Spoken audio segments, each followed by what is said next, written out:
जननीं शारदां देवीं रामकृष्णं जगद्गुरुं पादपद्मे तयोसित्वा प्रणमामि मुहुर्मुहुः।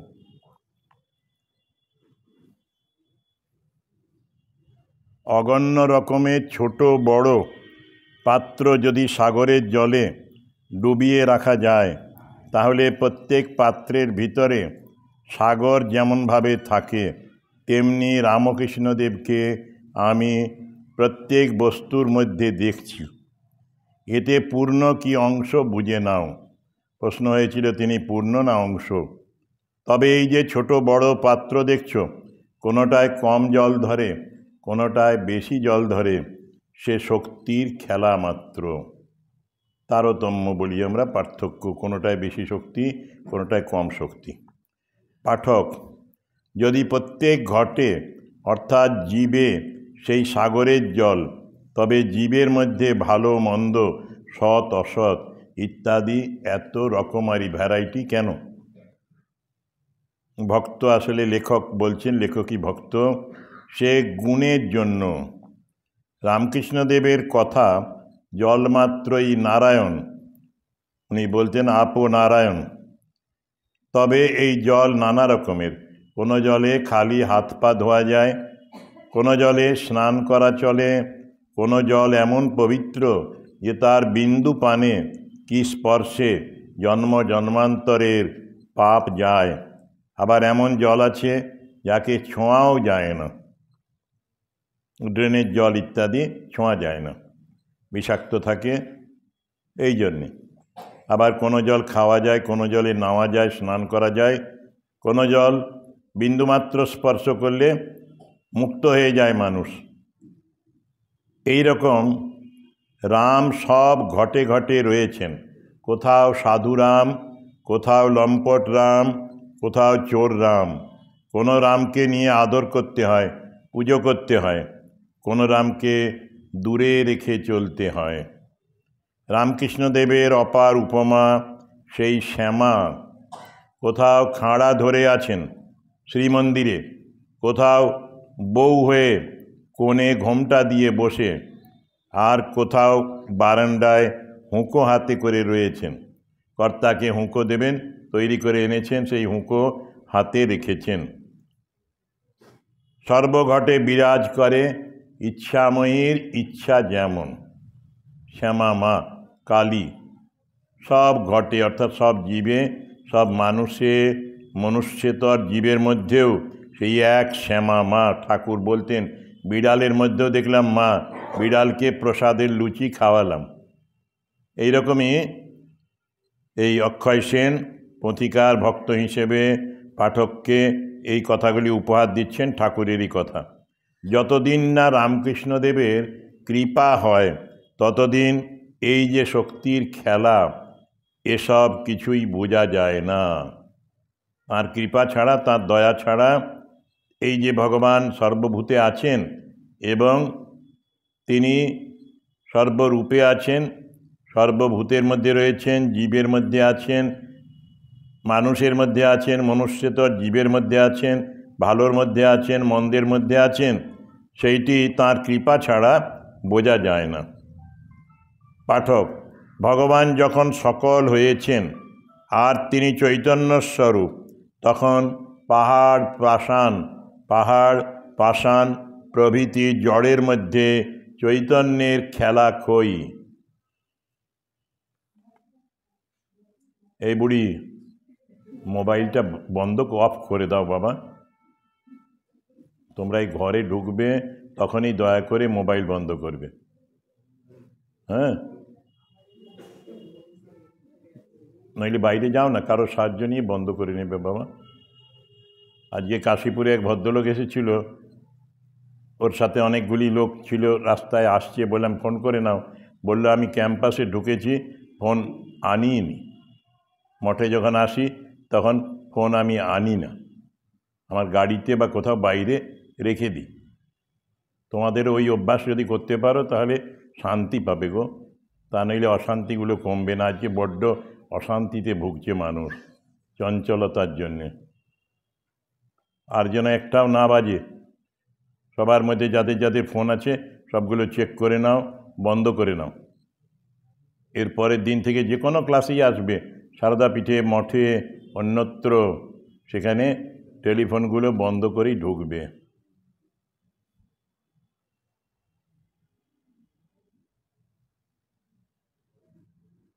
পাঠক, ভগবান যখন সকল হয়েছেন আর তিনি চৈতন্যস্বরূপ, তখন পাহাড়, পাষাণ প্রভৃতি জড়ের মধ্যে চৈতন্যের খেলা কই? জীবের দেহখানি জড় বটে, কিন্তু ক্রিয়ায় তার মধ্যে চৈতন্যের খেলা দেখতে পাওয়া যায়। জীবের শরীরটাও জড়, মেটেরিয়াল, ম্যাটার দিয়ে তৈরি, পঞ্চভূতে গড়া, কিন্তু ওই ভেতরে যখন চৈতন্যের খেলা হয় তখন জীবটিকে ওই সচল বলে মনে হয়, জঙ্গম বলে মনে হয়, পাথরগুলোকে স্থাবর বলে মনে হয়, স্থির, কোনো শক্তিই নেই, যেন কোনো প্রকাশ নেই শক্তির। ভক্ত বলছেন, দুধকে দই, ক্ষীর, ননি, ঘি প্রভৃতি যে কোনো অবস্থায় পরিণত করো না কেন, সকলের মধ্যেই যেমন সেই দুধ বা প্রত্যেকটি যেমন সেই দুধের নানাবিধ অবস্থা, তেমনি এক মূল চৈতন্যস্বরূপ ভগবান থেকে যা কিছু হয়েছে সে সকলের মধ্যেই তিনি বা প্রত্যেকটি সেই চৈতন্যের অন্যবিধ অবস্থা। চৈতন্যের প্রকাশ খুব কম আছে, কিংবা প্রকাশ নেই মনে হচ্ছে, কিন্তু ওর ভেতরে তিনি কিন্তু অবস্থান করছেন, একটি পাথরের মধ্যেও তিনি আছেন। তা নইলে আমরা প্রস্তর বিগ্রহ করি, সেই বিগ্রহ এমনিতেই যুক্তি দিয়ে বলি, মূর্তিগুলো কথা বলে কেন সাধকদের সাথে? মূর্তিতে প্রাণ প্রতিষ্ঠা হয়, ওই পাথরের মূর্তিতেই। আমরা পাচ্ছি না বলে বলতে পারবো না যে পাথরের প্রাণ নেই। পাথরের বিগ্রহে সাধকেরা পুজো করে প্রাণ উপলব্ধি করেছেন। গাছেও জড় মনে হয়, গাছটা স্থির, তো সেই গাছও কথা বলে। বিদেশে স্লেভ, এবারে কৃতদাসীর সন্তান ছিলেন, খুব দুঃখ হয়েছিল, ওর ছোটোবেলায় খুব কষ্ট পেয়েছিল। মায়ের বুকের দুধ যখন খেতেন তখন মা কৃতদাসী ছিলেন একজন মালিকের আন্ডারে, তার বাগানে রাত্রিবেলায় ওরা কৃতদাস পর্যন্ত চুরি করত। ধনীরা কৃতদাস চুরি করতেন। একটা ফার্মে ভালো ভালো শ্রমিক আছে, রাত্রিবেলায় তাদের তুলে নিয়ে চলে যেতেন আমেরিকায়। সেই বাড়ির সেই রকম একটি দরিদ্র মহিলার কোলের শিশু যখন মাকে নিয়ে চলে গেল, বাচ্চাটাও কোলে আছে বা কাছেই রয়েছে, যারা চুরি করলেন তারা বাচ্চাটিকে ফেলে দিয়ে গেলেন। লাকিলি একজন অন্য মা, সাদা চামড়ার মা, ওকে বুকের দুধ খাইয়ে বড় করেছিলেন। তারপরেও খুব সংগ্রাম করে কালো বলে বড় হতে হয়েছিল। তার নাম জর্জ ওয়াশিংটন কার্ভার। খুব বড় এগ্রিকালচার সায়েন্টিস্ট হয়েছিলেন পরে, তবুও এখনও কৃষি বিজ্ঞানীরা অনেকে জানে না তার নাম। গুগল সার্চ করলে পাওয়া যায়, আমার কাছে বই আছে। তো এই জর্জ ওয়াশিংটন কার্ভার ছোটোবেলায় গাছের সাথে যেন কথা বলতেন, ফিসফিস করে কথা বলতেন। গাছেরাও তাদের অসুবিধের কথা, তাদের রোগ জ্বালার কথা, অসুস্থতার কথা এই কার্ভারকে জানাতেন। কার্ভার যেন জাদু জানতেন। এই কৃষি বিজ্ঞানীরা পরবর্তীকালে উপলব্ধি করেছেন যে এই কালো ছেলেটি জাদু জানে, গাছকে কথা বলায়। সত্যি এই গাছেরও প্রাণ আছে, পরে জগদীশ বসু প্রমাণ করেছেন। সেরকমই পাথরের মধ্যেও তিনি আছেন। যেমন দুধ, দই, ক্ষীর, ননি, ঘি সবার মধ্যে দুধ আছে, তেমনি এক মূল চৈতন্য স্বরূপ ভগবান থেকে যা কিছু হয়েছে সে সকলের মধ্যেই তিনি বা প্রত্যেকটি সেই চৈতন্যের অন্যবিধ বা নানাবিধ অবস্থা। তিনি আধার, তিনি আধেয়, তিনি আমাদের সব কিছুরই আধার, তিনি আধেয়, আর তাঁকেই আমরা রেখেছি, তিনি আমাদের ভেতরেই আছেন। স্থূল অবস্থায় শরীরের উপাদান হয়ে দেহ হয়েছেন, শরীরটিও দেহটাও তিনি হয়েছেন, আর সূক্ষ্মভাবে দেহী বা আত্মা হয়েছেন। দেহটাও তিনি, দেহের ভেতরে দেহী রূপে আবার তিনি আছেন। বেদান্তীরা অন্যরকম কথা বলেন, দেহ আর তিনি আলাদা, কিন্তু তারাও এই কথাটি উপলব্ধি করেছেন পরে। প্রথমে যেমন বলা হয় ব্রহ্মসত্য, জগৎ মিথ্যা, এই করে দেহ আলাদা, আত্মা আলাদা, আমি আলাদা। কিছুদিন পরে যখন জ্ঞান হয় তখন দেখে সর্বম হলো ইদম ব্রহ্ম, সব কিছুই ব্রহ্ম, তখন দেহটিও ব্রহ্ম। আত্মা তো ব্রহ্মই, জীবাত্মা পরমাত্মা এক, এমনকি দেহটা, হাত পা ইত্যাদি সবই ব্রহ্মস্বরূপ। এটি বুঝতে পারেন ব্রহ্মজ্ঞানীরা। তুরীয়ানন্দজিও বলতেন ব্রহ্ম সত্য, জগৎ সত্য, জগৎ সত্য, জগৎ ব্রহ্মরূপে সত্য। জগৎ রূপে বা বাইরের যেমন আবরণটা, সেইটা রূপে সত্য নয়, তার ভেতরে সত্যস্বরূপ ঈশ্বর, সত্যস্বরূপ শুদ্ধ চৈতন্য, তিনিই বিরাজিত। পাথরের মধ্যেও সেইভাবেই তিনি আছেন, পাহাড়ের মধ্যে আছেন, নদীর মধ্যে আছেন, গাছপালার মধ্যে আছেন, পশু পক্ষীর মধ্যে আছেন, কোথায় নেই। যদি না থাকতেন তাহলে ব্রহ্ম বস্তুটাই ওইভাবে ডিফাইন্ড হতো না, সংজ্ঞায়িত হতো না। ব্রহ্ম মানে সর্বব্যাপী। হ্যাঁ হ্যাঁ, ঠিক, সব কিছু রূপে আছেন। তো যাই হোক, সব প্রতিটি ক্রিয়ার মধ্যেও তাঁরই অধিষ্ঠান। এটি মায়ের লীলার রূপটি বলেছেন। যাই হোক, এই ঈশ্বর বা চৈতন্য তিনি সর্ববস্তুতে। এই দিকে যেমন সৃষ্টিতে চৈতন্যের অতি সূক্ষ্ম অবস্থা মহাকাশ, আকাশটি একেবারে সূক্ষ্ম অবস্থা, আবার শরীরটা বা সলিড যেগুলো, সেগুলো হলো সূক্ষ্ম অবস্থা, স্থূল অবস্থা।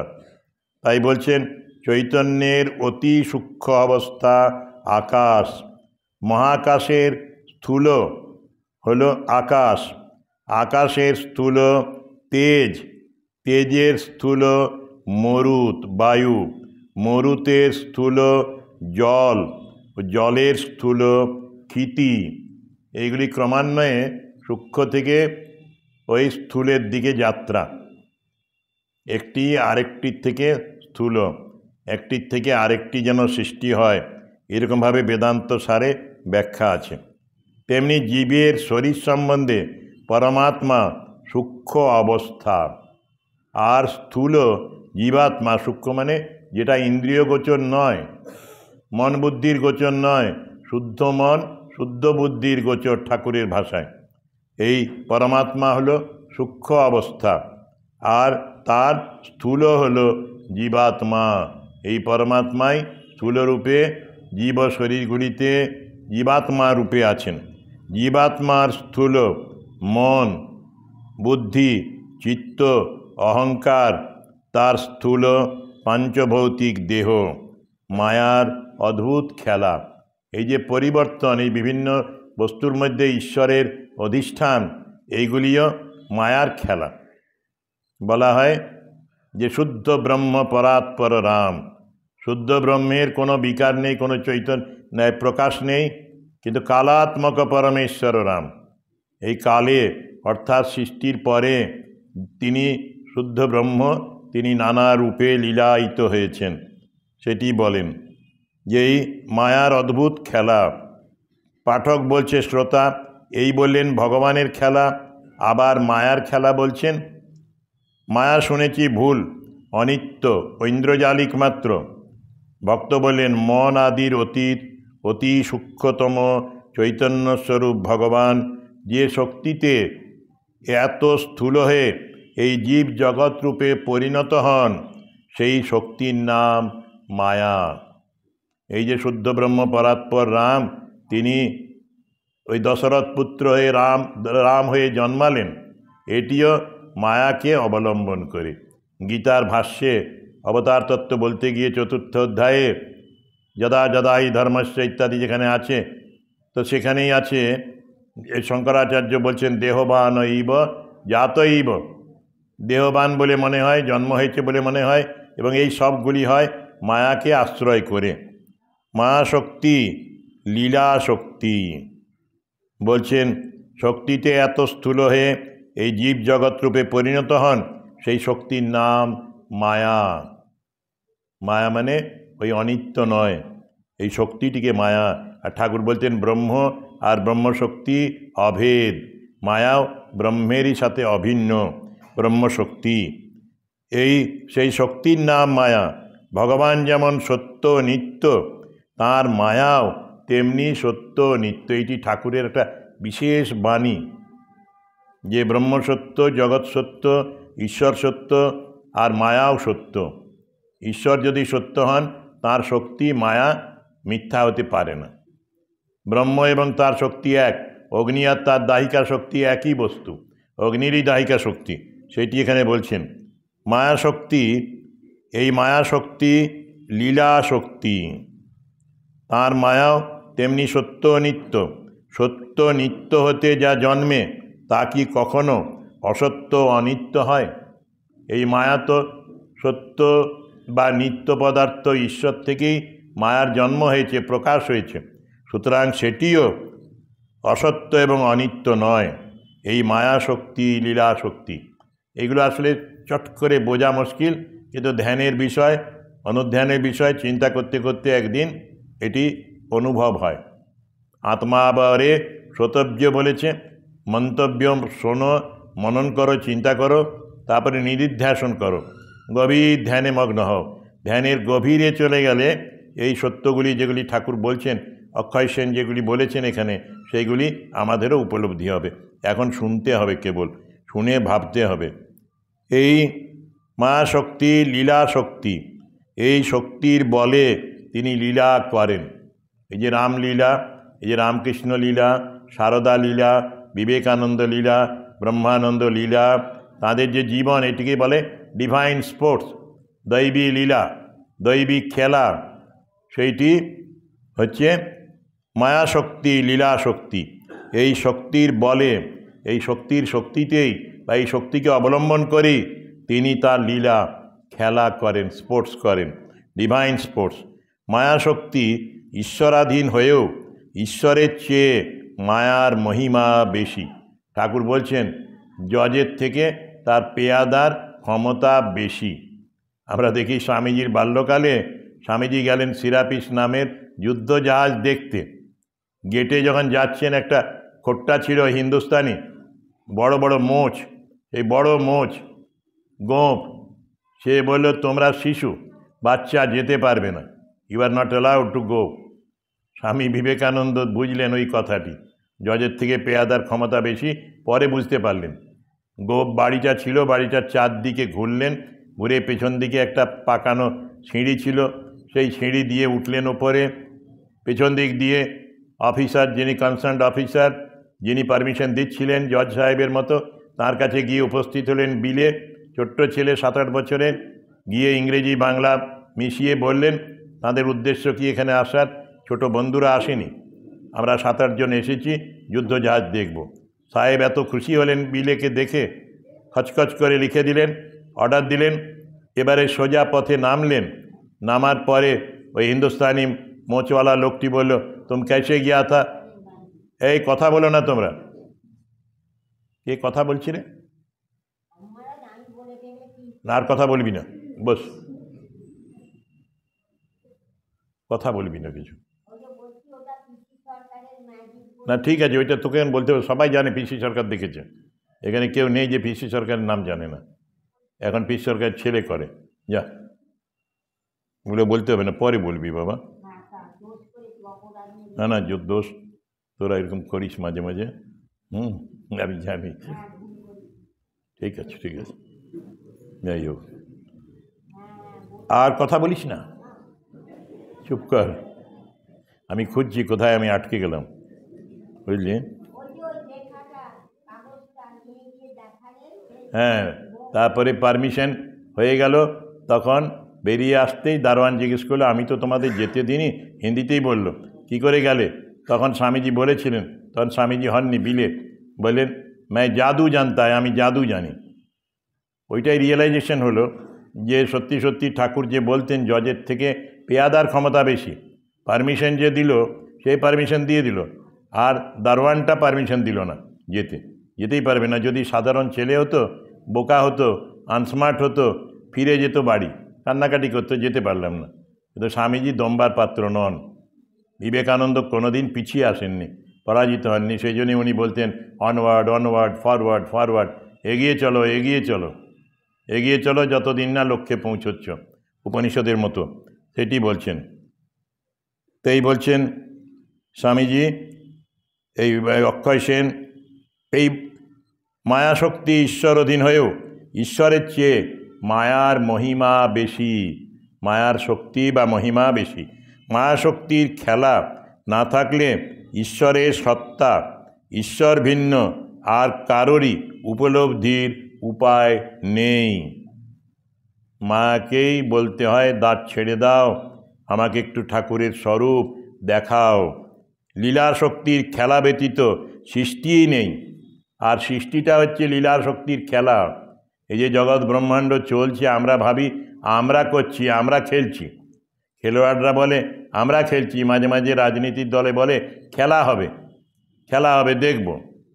আমি মাঝে মাঝে খুব সুন্দর সুন্দর ছবি দেখেছি। দীক্ষা দিতে গেছি কোনো গ্রামে, দেখলাম গুরু প্রণামের সময় এসেছে এক মহিলা গ্রামের, তার একটা শাড়ির মধ্যে ওই ফটো আছে বলের, আর লেখা আছে খেলা হবে। বেশ কয়েকটা জায়গায় খেলা হবে। ব্যবসায়ীরা সুযোগ নিয়েছে, ওই সুযোগটাকে কাজে লাগিয়েছে, ওই রকম প্রিন্ট করেছে, করে কাপড় বিক্রি করছে। অনেকেই খেলা হবে সেই দেখে পরছে, ওই কাপড় শাড়ি পরছে, খেলা হবে। তোমরা এখানে এই বেলুড়ের লোকরা দেখেছো কিনা জানি না, আমি তো বহু জায়গায় ঘুরি দেখেছি খেলা হবে। এইগুলি লীলা শক্তিরই খেলা, মায়ারই খেলা। এই মায়া নানাভাবে খেলাচ্ছেন আমাদের, আর আমরা খেলছি। মায়াশক্তি ঈশ্বরাধীন হয়েও ঈশ্বরের চেয়ে মায়ার মহিমা বেশি। মায়াশক্তির খেলা না থাকলে ঈশ্বরের সত্তা, ঈশ্বর ভিন্ন আর কারোরই উপলব্ধির উপায় নেই। লীলা শক্তির খেলা ব্যতীত সৃষ্টিই নেই, অর্থাৎ এই জীব জগৎ নেই। যেদিন লীলা শক্তির খেলা শেষ হয়ে যাবে, তখন প্রলয় হয়ে যাবে, শেষ হয়ে যাবে সৃষ্টিটা, সব কিছু নাশ হয়ে যাবে। আমরা যে বেঁচে আছি এ মায়া শক্তির খেলাতেই। যত সৃষ্টি হচ্ছে, যত ঘর বাড়ি তৈরি হচ্ছে, ইট দিয়ে হোক আর যে দিয়ে হোক, মাটি দিয়ে হোক, বাঁশ দিয়ে হোক, সবগুলি এই মায়া শক্তির খেলাতেই হচ্ছে। ইচ্ছা করছে মানুষ, হচ্ছে, আর এই মানুষের ইচ্ছা আর ঈশ্বরের ইচ্ছা বা মায়ার ইচ্ছাতেই এই সব মহিমা মায়ার এগুলি হচ্ছে। লীলা শক্তির খেলা ব্যতীত সৃষ্টিই নেই, অর্থাৎ এই জীব জগৎ নেই। জীব জগৎ না হয়ে যাবে যদি মায়ার শক্তিটা বন্ধ হয়ে যায়। জীব না থাকলে ঈশ্বর থেকেও নেই। কে ঈশ্বর শব্দটা উচ্চারণ করবে? যদি জীব মানুষ যদি বেঁচে না থাকে, মানুষ যদি পৃথিবীতে শেষ হয়ে যায়, তাহলে পরেও ঈশ্বরও নেই, ঈশ্বর থেকেও নেই। ঈশ্বর থাকবেন না এমন নয়, কিন্তু ঈশ্বর থেকে ঈশ্বরের নাম করার মতো কেউ তো থাকবে না। এটা ঈশ্বর, এই রকম ঈশ্বর, সেই রকম ষড়ৈশ্বর্যপূর্ণ ঈশ্বর, নির্গুণ নিরাকার ব্রহ্ম, সর্বব্যাপী ব্রহ্ম, এইগুলি বলার মতো কেউ থাকবে না। সুতরাং ঈশ্বর থেকেও নেই। যেমন জন্মান্ধের পক্ষে পূর্ণিমার আলো, তেমনি জীবের অসত্তাতে ঈশ্বরের সত্তা থেকেও নেই। পূর্ণিমা আছে, কিন্তু জন্মান্ধ পূর্ণিমার আলো উপলব্ধি করতে পারে না। তেমনি জীব যদি চলে যায়, জীবের অস্তিত্ব না থাকে অসত্তাতে, ঈশ্বরের সত্তা, ঈশ্বরের অস্তিত্ব থেকেও নেই। মায়াশক্তি সৃষ্টি করে জীবের জননী হয়ে, তিনি ওই ঈশ্বর নিজে মায়াশক্তি সৃষ্টি করে জীবের জননী হয়ে তিনি জীবকে আপনাকে দেখিয়ে দিয়ে পরে ঈশ্বরকে দেখিয়ে দেন। ঠাকুর একটি কথা বলেছেন অন্য জায়গায়, মানুষ ঈশ্বরকে জানার আগে নিজেকে জানলে তবেই ঈশ্বরকে ঠিক জানতে পারে। নিজেকে আগে জানো, তা নইলে ঈশ্বরকে জানতে পারবে না। এইটি অক্ষয় সেন এই ভাষায় বলেছেন। মায়াশক্তি সৃষ্টি করে জীবের জননী হয়ে তিনি জীবকে আপনাকে দেখিয়ে দিয়ে পরে ঈশ্বরকে দেখিয়ে দেন। আগে জীব নিজেকে দেখে, তারপরেই ঈশ্বরকে উপলব্ধি করতে পারে। যতই চেষ্টা করো ঈশ্বরকে উপলব্ধি করার, তুমি যদি নিজেকে না জানতে পারো, তাহলে ঈশ্বরকেও জানতে পারবে না। আমরা স্ট্রাগল করি, কিন্তু এই যে যখন ক্রমটা হয়, যখন ঈশ্বর দর্শন হয়, তার আগে মানুষ নিজের মধ্যে ঈশ্বরকে দেখে। এটি বললেন, আর জীবকে আপনাকে দেখিয়ে দিয়ে পরে ঈশ্বরকে দেখিয়ে দেন।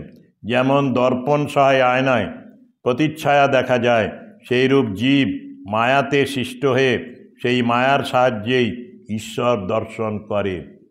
জীবের সৃষ্টি হয় ওই মায়ার দ্বারাই, তারপরে জীব ঈশ্বরকে দর্শন করে। মায়া পথ ছেড়ে না দিলে জীবের ঈশ্বর দর্শন হয় না। মায়াই আবার নানারূপ বিঘ্ন সৃষ্টি করে। বাধা বিঘ্নগুলো বুদ্ধদেব যেমন সাধন করছেন, বারবার মার এসে বাধা দিচ্ছে। মার মানেই মায়া শক্তি। মায়া অন্য রূপে, প্রলোভন রূপে এসে বুদ্ধকে আসন থেকে ওঠাবার চেষ্টা করছেন। আর বুদ্ধ তো একেবারে দৃঢ় সংকল্প করেছিলেন, এই আসনে বসলাম, শরীর শুকিয়ে গেলেও যতদিন না ঈশ্বরকে উপলব্ধি হচ্ছে ততদিন আমি এই আসন ছেড়ে উঠব না। মায়া বারবার এসেছে শতাধিকবার, কিন্তু বুদ্ধকে কাবু করতে পারেনি, তার দাসী করতে পারেনি, দাস করতে পারেনি। তো এইটি হয়, সেই জন্যে জীব যদি বললেন যে মায়া পথ ছেড়ে না দিলে জীবের ঈশ্বর দর্শন হয় না। তিনি পথ ছেড়ে দেবেন, তবেই হবে ঈশ্বর দর্শন। মায়া শক্তি ইচ্ছাময়ী, লীলাময়ী, সকলেই তোমার ইচ্ছা, ইচ্ছাময়ী তারা তুমি। এই মায়া শক্তি ইচ্ছাময়ী, লীলাময়ী, এক হয়ে আবার দুভাবে খেলা করেন। সেই এক বা দুই কি বলেন? এক বিদ্যা শক্তি, আরেকটি অবিদ্যা শক্তি। এই মায়া শক্তি নিজে এক, কিন্তু দুই ভাবে, দুই রূপে খেলা করেন, বিদ্যা শক্তি রূপে আর অবিদ্যা শক্তি রূপে। এক শক্তির মধ্যে দুরকম ভাব। সে কেমন জানো? রামকৃষ্ণদেবের এ সম্বন্ধে উপমা, বিড়ালের একই দাঁত, সেই দাঁতে আপনার ছেলেকে ধরে যখন নিরাপদ স্থানে নিয়ে যায় তখন ছেলের ঘাড়ে মোটেই দাঁত লাগে না, কিন্তু সেই দাঁতেই যখন ইঁদুর ধরে বিড়াল, তখন ইঁদুরের আর দুর্দশার সীমা থাকে না। তার বাচ্চাটিকে নিয়ে যাবার সময় খুব সতর্কভাবে নিয়ে যায়। সেই একই রকমের ধারালো দাঁত, দুটো দাঁতের সেট নেই, একটাই সেট। একটা দাঁত দিয়ে ছেলেকে যখন ধরে আদর করে যেন নিয়ে যায়, তার গায়ে কাঁটা লাগে না, দাঁত লাগে না। আর যখন ইঁদুর ধরবে তখন ইঁদুরের দুর্দশার সীমা থাকে না। সেই রকম যখন মায়া বিদ্যাশক্তির দ্বারা জীবকে ধরেন, তখন জীবকে ঈশ্বরের পথে নিয়ে যান। অপূর্ব এই দর্শন, ঠাকুরের দর্শন। এই অক্ষয় সেনও সেই কথাটি পরিবেশন করছেন।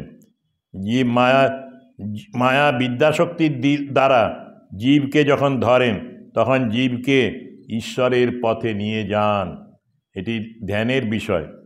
আর যখন অবিদ্যা শক্তির ধারা ধরেন, সাধারণ মানুষ প্রলোভনে যারা বশীভূত হয়ে যান, একটুতেই যদি বশীভূত হয়ে যান, তাহলে পরেই তখন জীবকে একেবারে মুগ্ধ করে রাখেন, হাতে পায়ে দড়ি বেঁধে সংসারে ফেলে দেন। বিল্বমঙ্গল, যার পরবর্তীকালে কি খ্যাতি, এখনও সবাই বিল্বমঙ্গলের নাটক ইত্যাদি দেখেন, কিন্তু সেই বিল্বমঙ্গল কিভাবে প্রথমে অবিদ্যা শক্তি, মায়ার অবিদ্যা শক্তির বশীভূত হয়েছিলেন, নাকানি চুবনি খেয়েছেন। তারপরে সংকটকালে তার এই পরিত্রাণ হয়েছিল, তখন যেন বিদ্যাশক্তির তাকে ঈশ্বরের দিকে নিয়ে গেলেন। আমাকে যেমন তুমি ভালোবাসছো, একটু যদি ঈশ্বরকে সেরকম ভালোবাসো, তাহলে তো খুব সহজেই ঈশ্বর লাভ হয়ে যাবে। তৎক্ষণাৎ বিল্বমঙ্গলের গতিপথ পরিবর্তিত হয়ে গেল, ইউটার্ন করে ফিরে এলেন। এটি বলছেন, মায়া যখন বিদ্যাশক্তির দ্বারা জীবকে ধরেন, তখন জীবকে ঈশ্বরের পথে নিয়ে যান। আর যখন অবিদ্যার দ্বারা ধরেন, তখন জীবকে একেবারে মুগ্ধ করে রাখেন, হাতে পায়ে দড়ি বেঁধে সংসারে ফেলে দেন। লীলা শক্তির সহায়ে সেই এক রামকৃষ্ণদেব কীরূপে জীব জগৎ হয়ে বিরাট রূপী হয়েছেন তার কথা বললাম। আর তার নিরাকার অবস্থা তিনি বলতেন যে সে কীরকম তা মুখে বলা যায় না। এখন এলো এই মেয়েটা বোধহয়। কিরে মাগো, তোরা কবে শিখবি? এই দেখে এই কথাগুলো না বাইরে চলে যাচ্ছে জানিস, ইউটিউবে, এবং বলবে সারদা পিঠে যে মারা আসে এরকম অসংযমী।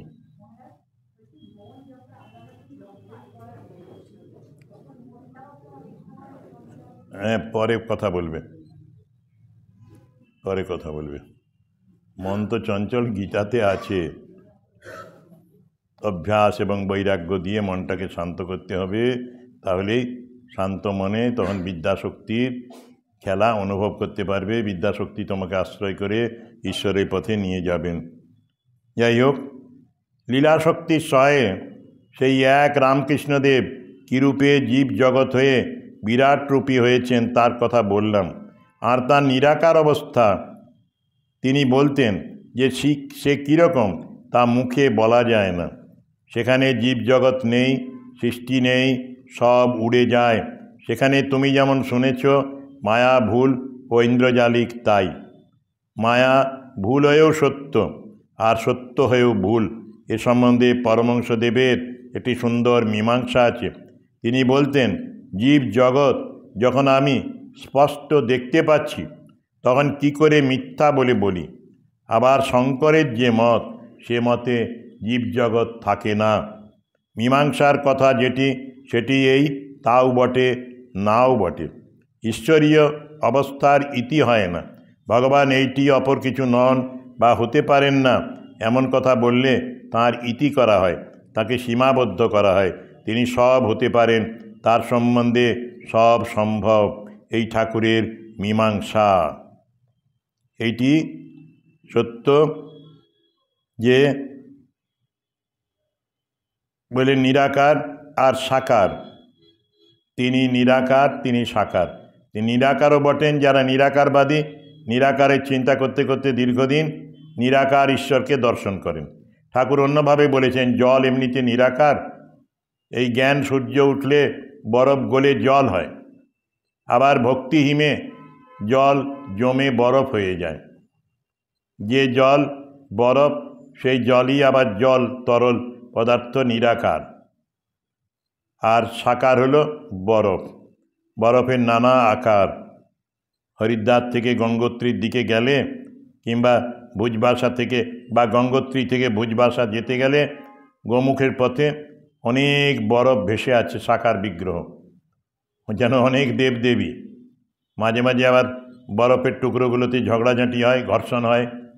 তো সেই রকম আবার যখন নিচে নেমে আসে হরিদ্বার, এখানে কলকাতায় গঙ্গা, রোদে সেগুলি সব জল হয়ে যায়। এখানে আমরা বরফ দেখতেই পাই না। যদি মায়াবতীর মতো বা দার্জিলিংয়ের মতো ঠান্ডা হতো, হয়তো একটু বরফ দেখতে পেতাম। সাকার নিরাকার একসাথে থাকে, ওখানে জলও আছে, বরফও আছে। সেই রকমই ঈশ্বর, তিনি সাকার নিরাকার দুই। ঠাকুর আবার আরেকটা ডাইমেনশন বলেছেন, তিনি সাকার, তিনি নিরাকার, সাকার নিরাকারের পার। সে যে কী অবস্থা বলাই যায় না। ঠাকুর বলতেন, ঈশ্বরীয় অবস্থার ইতি হয় না।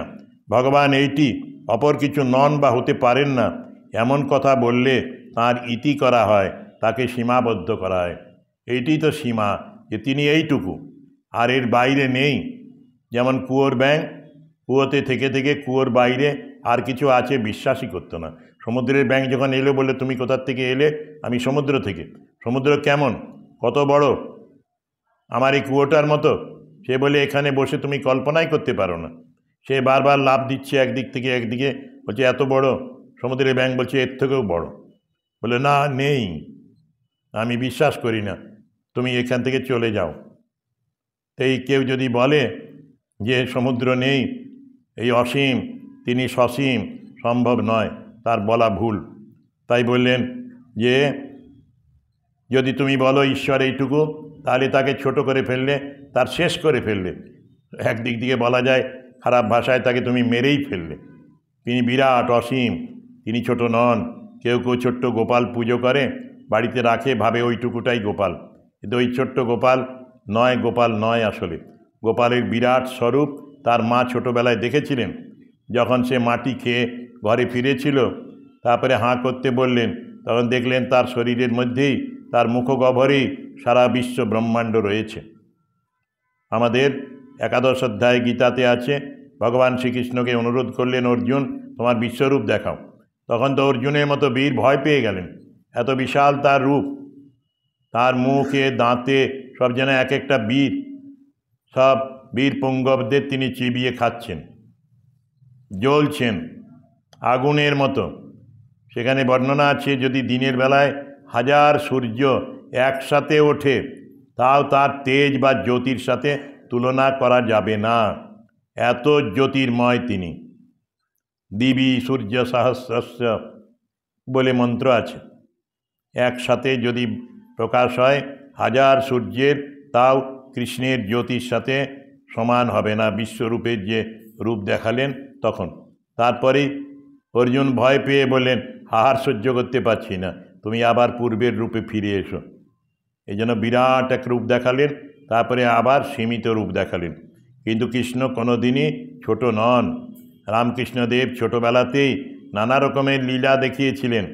ওই মায়ার লীলা শক্তি, মা দেখছেন এসে খাটিয়া একটা বিরাট পুরুষ শুয়ে আছে, ভয় পেয়ে চিৎকার করছেন, কান্নাকাটি করছেন, বাইরে চলে গেছেন, আবার ফিরে এসে দেখছেন সেই ছোট্ট গদাই শুয়ে রয়েছে বিছানায়। কুলোতে রেখেছেন, পরে কুলো ধরতে গিয়ে দেখছেন কুলো ভারী হয়ে গেছে। এই নানা রকমের খেলা এরা দেখিয়েছেন নরলীলায়। এটি মায়ার লীলা শক্তি, ঈশ্বরের লীলা শক্তি। বলছেন এই পরে বলছেন তিনি সব হতে পারেন, তার সম্বন্ধে সব সম্ভব, এই ঠাকুরের মীমাংসা। পাঠক, পরমহংসদেব এখন ঠাকুর। আচ্ছা, আপনি যে বললেন রামকৃষ্ণ দেবী সেই রাম সেই কৃষ্ণ, কই তাঁদের মতো তো কোনো বেশভূষা ই অলৌকিক কার্য দেখতে পাই না, আর লোকেও কেউ বলে না। তবে হ্যাঁ, তাঁর জল্পনা প্রায় অনেক স্থানে আজকাল হচ্ছে বটে, তাঁকে নিয়ে আলোচনা ইত্যাদি। ভক্ত অক্ষয় সেন বলছেন, তুমি এ কথা প্রথমেই বলেছিলে, আবার এখন বলছো। রামকৃষ্ণদেব সম্বন্ধে এখনও তোমার সন্দেহ রয়েছে। তুমি তাকে প্রার্থনা করো, তিনি বুঝিয়ে দেবেন। সত্যি প্রার্থনা না করলে ওই তাকে বোঝা মুশকিল। তুমি না বোঝালে কে করে আমি তোমার স্বরূপ বুঝব? তিনি বুঝিয়ে দেবেন, দেখিয়ে দেবেন। একটা কথা মোটামুটি বলি শোনো, অবতার বিশেষে রূপ বিশেষ হয়। রাম অবতারে রামরূপ, কৃষ্ণ অবতারে কৃষ্ণরূপ, এবার রামকৃষ্ণ অবতারে রামকৃষ্ণ রূপ। সব অবতারে সমান বেশ হয় না, পোশাক বা আকার সমান হয় না সব অবতারে, প্রত্যেকটির মধ্যে কিছু পার্থক্য আছে। রামকে নকল করবেন না কৃষ্ণ, কৃষ্ণকে নকল করবেন না রামকৃষ্ণ, ওটা ইমিটেশন হয়ে যাবে। আমরা মাঝে মাঝে গিয়েছি বেলতলায় দক্ষিণেশ্বরে, সেখানে কেউ বসে আছেন, এক ভদ্রলোক লাল সিঁদুর পরে। আমরা যাওয়ার পরেই তিনি ঠাকুরের মতো সেই একটা হাত বুকের কাছে বাঁ হাতটা, আর ডান হাতটা উপরে তুলে একটা আঙ্গুল দেখাচ্ছেন, করছেন, সমাধির মূর্তি যেন দেখাচ্ছেন, নকল করছেন। বর্ধমানে একবার গেলাম, ওইরকম একজন মহাপুরুষের ছবি নিয়ে কীর্তন হচ্ছিল। সেই ভদ্রলোক বর্ধমানের কম্পাউন্ডার ছিলেন হাসপাতালে, জেলা হাসপাতালে, এখন তো মেডিকেল কলেজ। তো ভদ্রলোক আমাকে দেখে এরকম ফটোটা আরেকজনের হাতে দিলেন, তারপরে ঠাকুরের সমাধি রূপ করে দেখাচ্ছেন যেন ওরই সমাধি হয়েছে। আরেকজন সাধক তিনি গিয়েছিলেন শরৎ মহারাজের কাছে, এরকম সমাধি মূর্তি দেখালেন, বললেন, ওরে আমাদের এই রূপ দেখাতে হবে না, আমরা অনেক দেখেছি, পাগলামিটা ছাড়, স্বাভাবিক হ।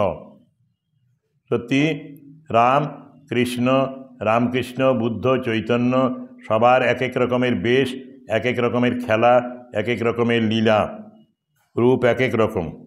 সব অবতারে সমান বেশ হয় না, সমান হয় না। তারপরে বলছেন এই অবতার দু রকমের হয়।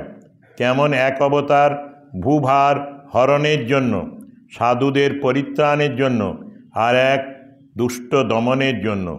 আরেক অবতার তাকে আদর্শ অবতার বলে।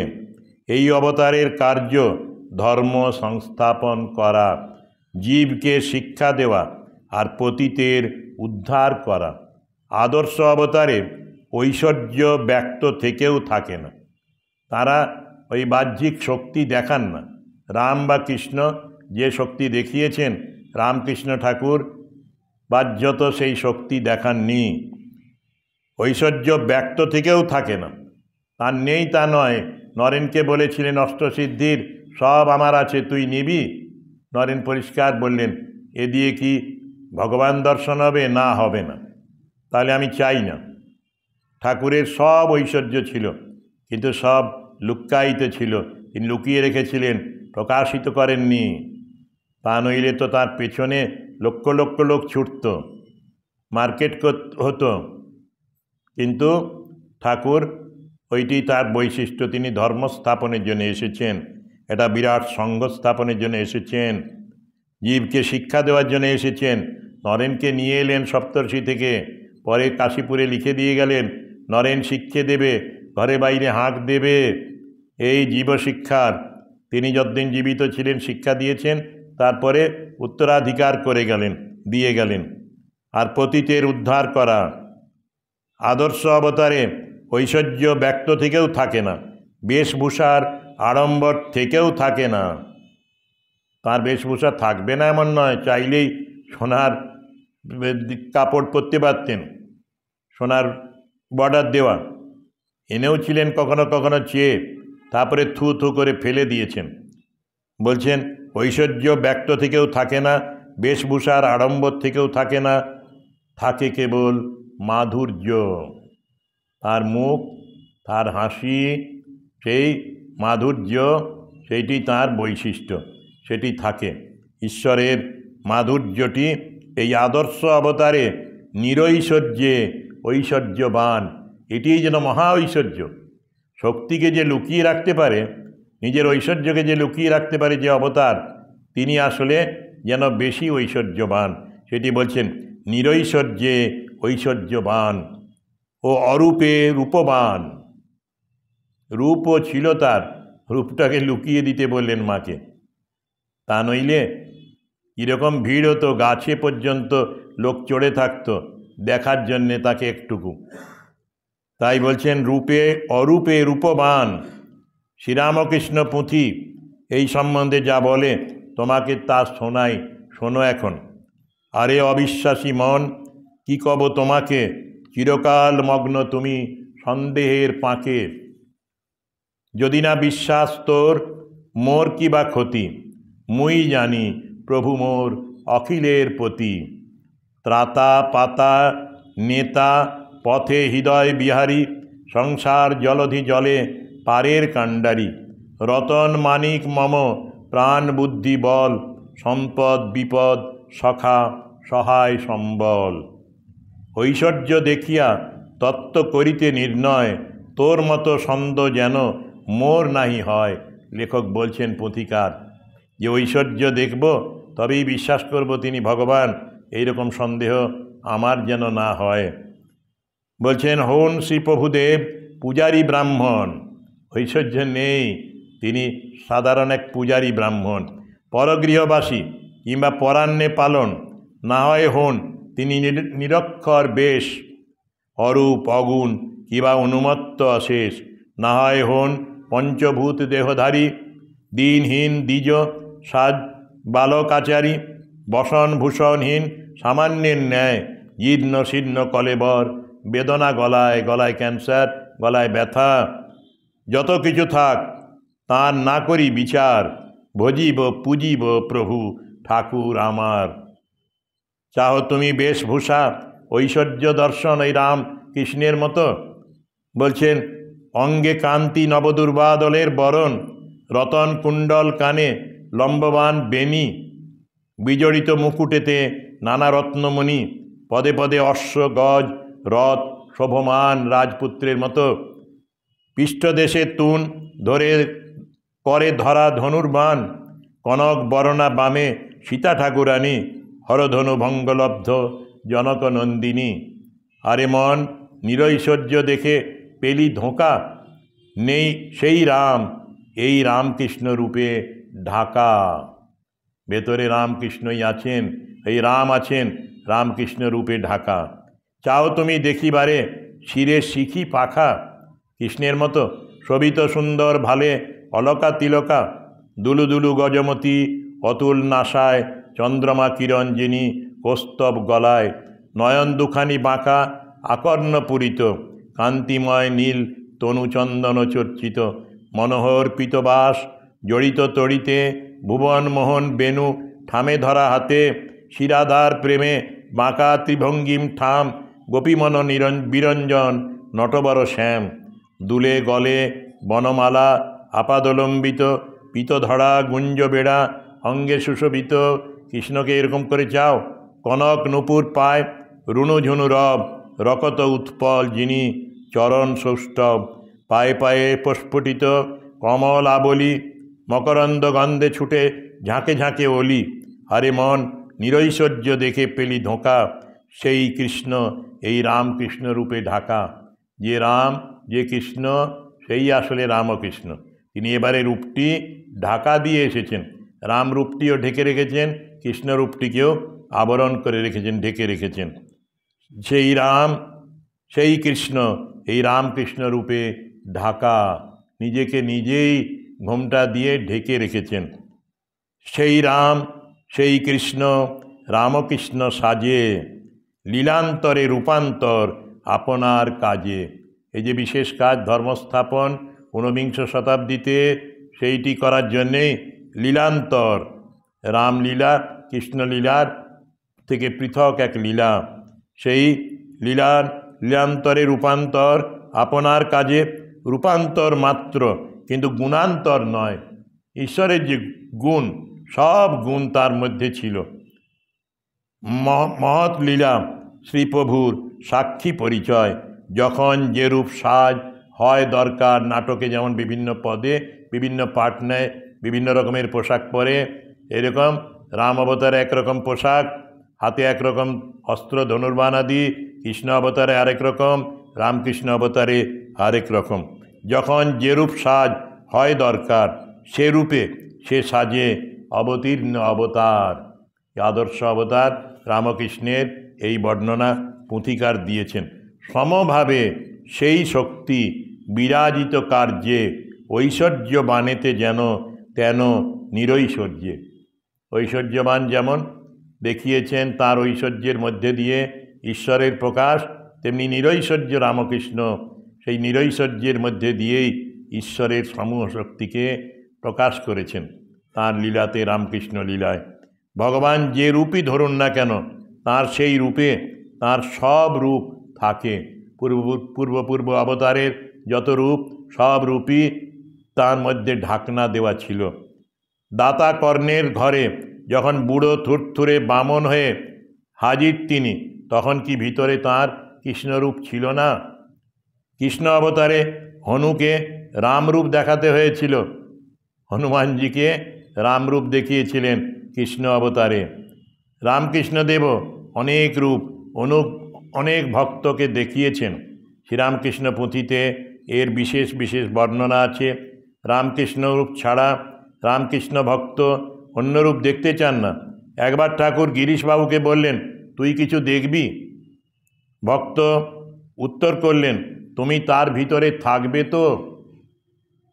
প্রভু বললেন, আমি আবার তার ভিতরে কেন থাকব? ভক্ত বললেন, তবে আমি দেখতে চাই না। তিনি রামরূপ কৃষ্ণরূপ গিরিশকে দেখাতে চেয়েছিলেন। বললেন, তার মধ্যে তুমি যদি না থাকো রামকৃষ্ণ ঠাকুর, আমি চাই না। এ ভক্তের নিষ্ঠা পবিত্রতা বড় অদ্ভুত। গিরিশবাবুর 5 5 আনা বিশ্বাস। তাঁর ওই ঐশ্বর্য যে কল্পনা করে যে ঐশ্বর্য না থাকলে সন্দেহ হয়, সেই সন্দেহবাতিক তিনি ছিলেন না। ভগবানের অন্য রূপ বলেন, ভক্ত বলেন, তবে আমি দেখতে চাই না। এবারে কে এই শিল্পী? কে?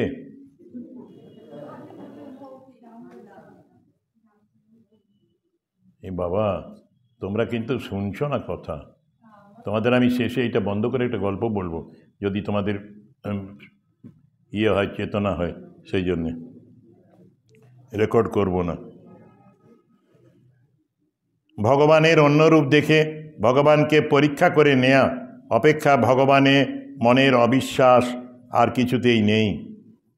ভগবানের অন্য রূপ দেখে ভগবানকে পরীক্ষা করে নেওয়া অপেক্ষা ভগবানে মনের অবিশ্বাস আর কিছুতেই নেই। আসলে এগুলো বিশ্বাস নেই বলেই হয়। তবে রামকৃষ্ণদেব সন্দিগ্ধ চিত্তের সংশয় বিমোচনের জন্য অনেক পরীক্ষা দিয়েছিলেন এবং অনেক রূপও দেখিয়েছিলেন। এখানেই আজকে শেষ করি। ওম শান্তি শান্তি শান্তি। হরি ওম তৎসৎ। রামকৃষ্ণার্পণমস্তু।